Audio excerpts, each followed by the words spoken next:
বিসমিল্লাহির রহমানির রহিম। সুপ্রিয় শিক্ষার্থীরা, আসসালামু আলাইকুম। আশা করি তোমরা ভালো আছো। আমি যথারীতি তোমাদের অষ্টম শ্রেণীর গণিত নিয়ে আজকে হাজির হয়েছি। আমি আজকে তোমাদের অষ্টম শ্রেণীর গণিতের প্যাটার্ন বিষয়ে আলোচনা করব। তো প্যাটার্নের মূল বিষয় আলোচনা করার আগে কিছু জিনিস রয়েছে যেগুলো জানা অতীব প্রয়োজন। আমরা যদি সেই বেসিক জিনিসগুলো না জানি তাহলে অঙ্কের মধ্যে যে একটা অপূর্ণতাটা সেটা থেকেই যাবে। তো আমি শুরুতেই তোমরা বোর্ডের দিকে খেয়াল করো, তোমরা একটা ছক দেখতে পাচ্ছ। এই ছকের মধ্যে 1 থেকে 100 পর্যন্ত লেখা আছে। তাই 100 পর্যন্ত লেখা থাকলে আমরা এইখান থেকে আমরা মৌলিক সংখ্যা আমরা বের করার একটা কৌশল শিখব। তো তার আগে আমি বলি, যেমন 1 থেকে 100 পর্যন্ত সংখ্যাগুলি হলেও 1 কিন্তু মৌলিক সংখ্যা নয়। 1কে বলা হচ্ছে সহমৌলিক সংখ্যা। তো যেহেতু 1 মৌলিক সংখ্যা নয়, আমরা 1-এর মধ্যে গুণ দিয়ে রাখি। এখন মৌলিক সংখ্যা বের করার কৌশলটা তোমরা রপ্ত করে নেবে আমার বিশ্বাস। আমরা সর্বপ্রথম দেখব 2-এর গণিতকগুলো কি কি।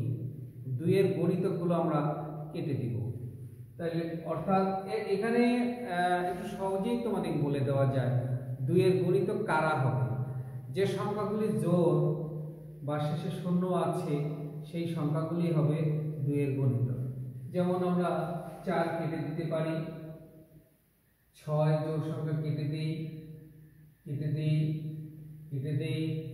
12 জোড় সংখ্যা কেটে দিই, 14 কেটে দিই, 16, 18, 20, 10 দুগুণ 20, 22, 24, 26, 28, 30, 32, 34, 36, 38, 40, 42, 44, 46, 48, 50, 52, 54, 56, 58, 60, 62, 64, 66, 68, 70, 72, 74, 76, 78, 80, 82, 84, 86, 88, 90, 92, 94, 96, 98, 100। আমরা যেগুলো ক্রস করেছি, কেটে দিয়েছি, এগুলো হলো 2-এর গণিতক। তো আমি মৌলিক সংখ্যা বের করব। তো মৌলিক সংখ্যাটা কি? যে সংখ্যা 1 এবং ওই সংখ্যা অর্থাৎ 1 এবং নিজে ছাড়া আর কিছু দিয়ে ভাগ করা যায় না, সেই সংখ্যাগুলোই হলো মৌলিক সংখ্যা। তাহলে আমরা মৌলিক সংখ্যা বের করার শুরুতে আমরা করেছি 2-এর গণিতকগুলো যেগুলো আছে এগুলোকে আমরা কেটে দিয়েছি। তোমাদের এখানে কেটে দিতে যে তোমরা একটু খেয়াল করো যে এখানে একটা কলাম বরাবর কেটে গেছে। আমার সিস্টেমটা যদি তুমি বুঝে দেখো, 2-এর নিচে যতগুলো আছে সবগুলো কেটে গেছে 4-এর নিচে। কারণ 4কে যদি আমরা দেখি 2 গুণন 2, এই জন্য আমি শুরুতেই বলেছিলাম 2-এর গণিতক হবে, জোড়গুলো তোমরা কেটে দাও। এবারে আমরা 3-এর গণিতকগুলি যথারীতি কেটে দেব। এখন গণিতক পেতে গেলে তোমরা গণিতক হয়তো অনেকেই বুঝতেছো কিনা জানি না, তোমরা 3-এর ঘরের নামতাটা পড়বে। 3 ছাড়া বাকি যে উপরের দিকের লেভেলগুলো থাকবে নামতা পড়লে যা পাবে সেটাই হলো 3-এর গণিতক। যেমন 3 দুগুণ 6 কেটে দাও, এটা কাটাই গেছে। 3 3 কে 9 কেটে দাও, 3 4 12 কাটা গেছে, 3 5 15, 18 আগে কেটে গেছে, 19 3 7 21 কেটে দাও, 3 লং 27 কেটে দাও, 3 11 33, 3 13 39, 43 কাটা যায় না, 3 15 45, 47, 3 3 18 কাটা যায় না, 3 17 51, 3 17 51। তাহলে 3 3 লং 27, এটা কেটে যাবে, 3 2 এটা কাটা যাবে না, 3 21 3 2 6 যাবে না, এটা যাবে, 3 2 6 1 যাবে না, 3 2 6 1 যাবে না, 3 25 75 কাটা যাবে, 3 2 যাবে না, 3 2 1 যাবে না, 81 3 2 6 3 7 21 কেটে যাবে, 3 2 6 3 যাবে না, 3 2 6 যাবে না, 3 লং এটা যাবে, 6 2 যাবে না, তাহলে 91 3 2 6 3 7 যাবে, 3 3 জানা এটা যাবে, 3 3 জানা যাবে না, যাবে না, এটা যাবে। আমরা যথারীতি 3 এর গুণিতকগুলো আমরা কেটে দিলাম। এবারে আমরা 5 এর অনুরূপভাবে আমরা 5 এবং 7 এর মৌলিক গুণিতকগুলো আমরা কেটে দেব। তোমরা এখন 5 এর দিকে যদি তাকাও তাহলে 5 এবং 7 এর আমি একবারে কেটে দিচ্ছি। তাহলে উপরে তোমার থাকবে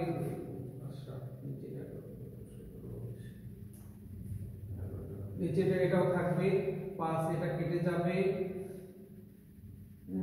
তারপরে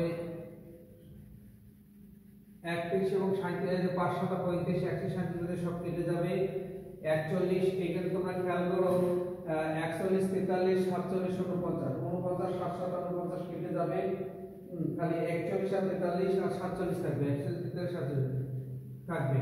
এটা দেখো 5 11 55 কেটে যাবে, এটা থাকবে তোমার 61 65 হ্যাঁ 5 13 65 কেটে যাবে, তোমার 67 কাটা যাবে না, 71 73 79 থাকবে, এটা 57 70 কাটা যাবে, এর শেষের লাইনে আসে 83 এবং 89 থাকবে, বাকি সব কেটে 85 585 কেটে যাবে।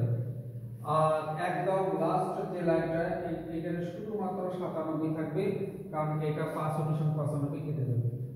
অর্থাৎ আমি বলতে পারি 2 3 5 এবং 7 এর গুণিতকগুলো তোমরা কেটে দাও। এবারে দেখো তো এখানে কয়টা থাকে একটু খেয়াল করো, 1 2 3 4 চারটা। পরেরটাতে কয়টা থাকে, 1 2 3 4, পরেরটাতে 4টা থাকে। তারপরেরটাতে খেয়াল করো কয়টা থাকে, 3 নম্বরে 23 29 দুটো থাকে, দুটো থাকে।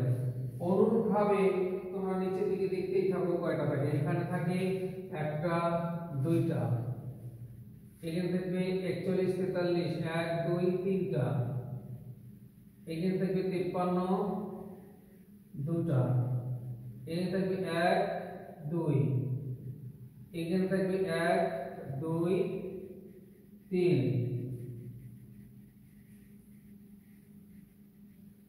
এখানে থাকবে 83 আর 89, তার মানে এখানে দুটো,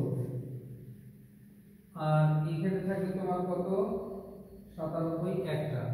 আমরা এখন যোগ করে দেখব 25 হয় কিনা, কারণ 1 থেকে 100 পর্যন্ত মৌলিক সংখ্যা হলো 25টা, 1 থেকে 1 পর্যন্ত মৌলিক সংখ্যা 25টা। আমরা এখন খেয়াল করি 4 4 8 10 12 15 16 17 18 19 20 21 22 23 24 25। এখন আমি বলতে পারি যে আমার 1 থেকে 10 এর মধ্যে মৌলিক সংখ্যা 4টি, 11 থেকে 20 এর মধ্যে মৌলিক সংখ্যা 4টি, 21 থেকে 30 পর্যন্ত 2টি। অনুরূপভাবে এই সংখ্যাগুলো পাশে দেয়া আছে, তোমরা মুখস্থ করে ফেলবে। আর একটা সহজ উপায় হলো, আমরা যদি এটা মোবাইল নাম্বার হিসেবে মনে করি,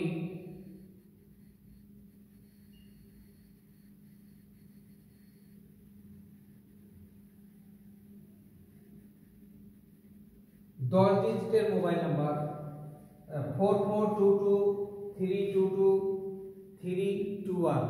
তোমরা যদি এটা মোবাইল নাম্বার হিসেবে মনে করো তাহলে সহজ হবে যে 4422322321 মোবাইল নাম্বার মতো করে যে মনে রাখো, তাহলে আমাদের এই 1 থেকে 100 পর্যন্ত এই 25টি মৌলিক সংখ্যা তোমরা বলতে পারবে। যে 1 থেকে 10 পর্যন্ত 4টা, 21 থেকে 30 পর্যন্ত তোমাদের হচ্ছে 4টা, তারপরে 31 থেকে 40 31 থেকে সরি 21 থেকে 30 পর্যন্ত হলো দুইটা। এইভাবে তোমরা মনে রাখতে পারবে, এটা আমার বিশ্বাস। আসলে প্যাটার্ন কি জিনিস, প্যাটার্নের যে অঙ্কগুলি তোমাদের আছে এখানে কিছুই নাই বলতে গেলে। প্যাটার্নের নির্দিষ্ট কোনো প্যাটার্ন নাই, প্যাটার্নের নির্দিষ্ট কোনো প্যাটার্ন নাই। এখানে তুমি এক একটা জিনিস এক একভাবে দিতে পারবে। আমি যদি একটা গণিতের আশ্রয় নিই, যে তোমরা দেখো 5, 10, 15, 20, এর বললো যে এর পরবর্তী তোমরা দুইটি সংখ্যা নির্ণয় করো। তাহলে আমরা এখানে দেখব এইটার মধ্যে পার্থক্য কত, 5, এটার মধ্যে পার্থক্য 5, এটার পার্থক্য হলো 5, অর্থাৎ একটি থেকে আরেকটি 5 করে বাড়ছে। পার্থক্যগুলো কত, একটি থেকে আরেকটি 5 করে বাড়ছে। তো অতএব পরবর্তী দুইটি সংখ্যা হলো